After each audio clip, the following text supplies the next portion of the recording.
नमस्कार, स्वागत है आपका एक और नए वीडियो में। आज के इस वीडियो में मैं आपके लिए लाया हूँ स्वतंत्रता दिवस पर निबंध। तो ये बहुत ही आसान और सिंपल शब्दों में है। तो ये 6 पार्ट में है ये।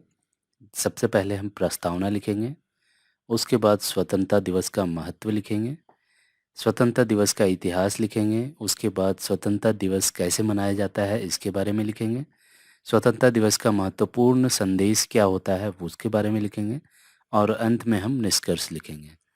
तो प्रस्तावना क्या होता है इसके बारे में चलिए नेक्स्ट स्लाइड में देखते हैं हम। तो प्रस्तावना एक सिंपल सा मैंने एक लिखा है यहाँ पे, और प्रस्तावना एक्चुअली होता क्या है। प्रस्तावना में हम एक समरी लिखते हैं, कोई भी टॉपिक हो। जैसे अभी हमारा स्वतंत्रता दिवस है, तो स्वतंत्रता दिवस के बारे में हम शॉर्ट फॉर्म में एक शॉर्ट इंट्रोडक्शन देते हैं प्रस्तावना में। ठीक है। तो अगर आप ऐसे सब हेडिंग के साथ अगर आप लिखते हैं ऐसे को, तो काफ़ी अट्रैक्टिव होता है, और यही एक वेल फॉर्मेट एसे का तरीका होता है लिखने का। तो सभी आप ऐसे ही कोशिश करें। सबसे पहले आप उसके जो हेडिंग्स हैं वो आप पता करें कि क्या क्या हो सकता है, उसके बाद आप लिखना शुरू करें। तो इसका सब हेडिंग मैं दे रहा हूँ, आप देख सकते हैं किस तरह से लिखा है मैंने। सबसे पहले प्रस्तावना देख सकते हैं क्या है। स्वतंत्रता दिवस भारतीय इतिहास का एक महत्वपूर्ण दिन है, जिसे पूरे देश में गर्व और उत्साह के साथ मनाया जाता है। यह दिन भारत के स्वतंत्रता संग्राम के प्रेरणादायक दृष्टिकोण को प्रकट करता है और हमें उन वीर शहीदों का सम्मान करने का मौका देता है जिन्होंने अपने देश के लिए अपनी जान न्यौछावर कर दी। तो जैसे कि हमें पढ़ने से ही पता चल रहा है कि ये एक हमारा शॉर्ट इन्फॉर्मेशन है स्वतंत्रता दिवस के बारे में। ठीक है, तो नेक्स्ट क्या है। नेक्स्ट हमारा है स्वतंत्रता दिवस का महत्व। तो स्वतंत्रता दिवस का महत्व हम इस पैराग्राफ में बताएंगे। तो एक छोटा सा मैंने लिख रखा है, आप इसे मॉडिफाई करके भी लिख सकते हैं या सेम टू सेम भी लिख सकते हैं। स्वतंत्रता दिवस भारतीय लोगों के लिए एक महत्वपूर्ण राष्ट्रीय उत्सव है। यह दिन हमें एक साथ खुशियां मनाने, राष्ट्रीय भावना को स्थायी करने। अब देख सकते हैं राष्ट्रीय भावना को स्थायी करने का मतलब क्या है। मतलब राष्ट्रीय भक्ति। ठीक है, राष्ट्रभक्ति यानी कि पैट्रियटिज्म। ठीक है।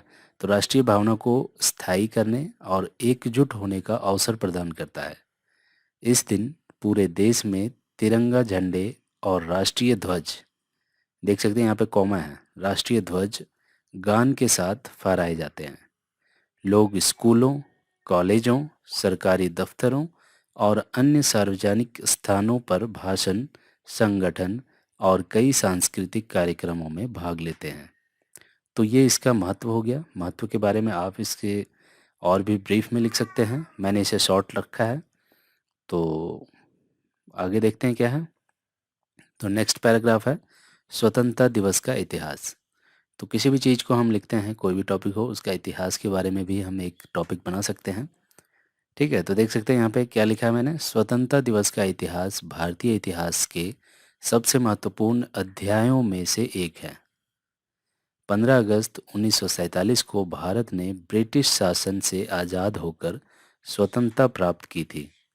इस दिन पंडित जवाहरलाल नेहरू ने राष्ट्रीय तिरंगे के साथ लाल किले से पहला स्वतंत्रता भाषण दिया, और भारतीय राजनीति इस समय से नई ऊंचाइयों तक पहुंची। इस दिन के बाद भारतीय संविधान को लागू किया गया और भारत गणराज्य की स्थापना हुई। तो देख सकते हैं स्वतंत्रता दिवस का इतिहास हमें पूरा एक शॉर्ट फॉर्म में हमें मिल गया। आप इसे और लंबा लिख सकते हैं या ऐसे ही लिख सकते हैं या इससे और शॉर्ट भी लिख सकते हैं। ये काफ़ी अट्रैक्टिव रहेगा। तो नेक्स्ट पैराग्राफ देखते हैं। स्वतंत्रता दिवस कैसे मनाया जाता है, तो इसके बारे में आप लिख सकते हैं। ये तो कोई भी आसान आम भाषा में भी लिख सकता है। तो इसे मैंने कैसे लिखा है। स्वतंत्रता दिवस के दिन हम भारत के लोग एकजुट होकर इसे धूमधाम से मनाते हैं। स्कूलों और कॉलेजों में विभिन्न सांस्कृतिक कार्यक्रमों का आयोजन किया जाता है, जिसमें नाटक, गीत और नृत्य शामिल होते हैं। बिल्कुल सिंपल सा लिखना है, जो आप देखते हैं स्वतंत्रता दिवस के दिन क्या होता है वही आप लिख सकते हैं अपने लैंग्वेज में। इसके अलावा राष्ट्रीय ध्वज को लहराया जाता है और भारतीय राष्ट्रगान जन गण मन का गायन किया जाता है। सिंपल यही होता है, इसी तरह से मनाया जाता है। तो जो होता है वो मैंने लिख दिया। और आपको भी ऐसे ही लिखना है, बिल्कुल जितना सिंपल वर्ड में आप लिखेंगे उतना ही बढ़िया आपका अट्रैक्टिव होगा। ठीक है, क्योंकि कोई भी निबंध है उसे अपनी भाषा में ही लिखना चाहिए, जिससे कि लोगों को समझ में आए और आपको भी समझ आए जब आप दोबारा पढ़ें। ठीक है, तो नेक्स्ट पैराग्राफ में देखते हैं, स्वतंत्रता दिवस का महत्वपूर्ण संदेश। तो स्वतंत्र दिवस मनाते हैं हम, उसका कुछ संदेश भी होता है, कुछ इन्फॉर्मेशन होता है, कुछ मैसेज होता है, तो उसके बारे में भी लिख सकते हैं। तो क्या लिखा हुआ है इसमें देख लेते हैं। स्वतंत्रता दिवस हमें याद दिलाता है कि हमारे देश के स्वतंत्रता की कठिन लड़ाई को समझने और उसे संरक्षित रखने की आवश्यकता है। हमें इस दिन पर अपने देश के प्रति वफादारी और समर्पण का प्रतीक बनना चाहिए। हमें विभाजन और द्वेष के स्थान पर एकता और सद्भावना को प्रबल बनाने का प्रयास करना चाहिए। तो देख सकते हैं ये क्या संदेश देता है हमें, कि हमें एकजुट होकर सभी नागरिक एक समान है, ऐसा हमें मतलब बताना है। बताना क्या है, स्वतंत्रता दिवस का मतलब ही वही होता है, तो इसलिए उसका पूरा मैसेज क्या है वो हमें लिखना चाहिए। तो नेक्स्ट पैराग्राफ देखते हैं।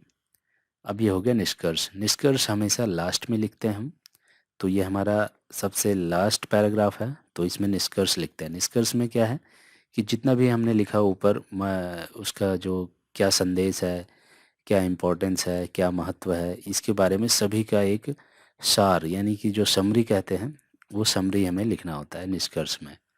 ठीक है, तो इसमें क्या लिखा हुआ है, स्वतंत्रता दिवस एक ऐसा उत्सव है, उत्सव यानी कि त्यौहार, ठीक है, राष्ट्रीय त्यौहार, उत्सव है जो हमें हमारे देश की आज़ादी को याद करने और सम्मान करने का मौका देता है। इस दिन हमें एकजुट होकर भारतीय राष्ट्रीय भावना को स्थायी करना चाहिए और हमें अपने देश के प्रति समर्पित और कर्मठ नागरिक बनने का संकल्प लेना चाहिए। अब यहाँ पे एक वर्ड आ रहा है कर्मठ नागरिक। ठीक है, तो आप मुझे कमेंट में बताइए कर्मठ का क्या मतलब है, क्या मीनिंग है कर्मठ। ठीक है, तो आप हमें कमेंट करके ज़रूर बताएं। तो आगे देखते हैं। स्वतंत्रता दिवस का यह उत्सव हमारे लिए प्रेरणा का स्रोत है, जो हमें समर्थन और निरंतर प्रयासों की आवश्यकता दिखाता है, ताकि हम अपने देश को मजबूत और विकसित बना सकें। तो ये हमारा निष्कर्ष तक हो गया। ये बिल्कुल ऐसे ही था जैसे हमने शुरू वाला स्लाइड में मैं दिखाता हूँ आपको। ये सारे हमारे जितने भी हैं, प्रस्तावना, स्वतंत्रता दिवस का महत्व और निष्कर्ष तक, तो ये पूरा हमारा कंप्लीट हो चुका है। बिल्कुल इसी फॉर्मेट में, इसी स्ट्रक्चर में आपको लिखना है। ठीक है, जिसमें प्रस्तावना हमेशा ऊपर रखना है और निष्कर्ष को हमेशा नीचे, और बीच में जो भी आए उसे आपको अपने हिसाब से उसमें हेडिंग देके आप उसे बना सकते हैं।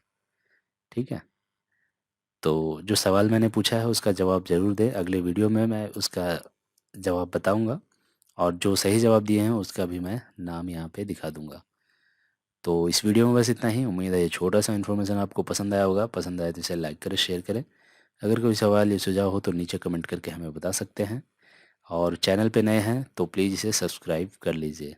हमारे वेबसाइट पे भी आप जा सकते हैं, उस पे भी मैं ऐसे ही ऐसे संबंधित, निबंध संबंधित सामग्री वहाँ पे मैं अपडेट करता रहता हूँ। तो मिलते हैं अगले वीडियो में। Good bye.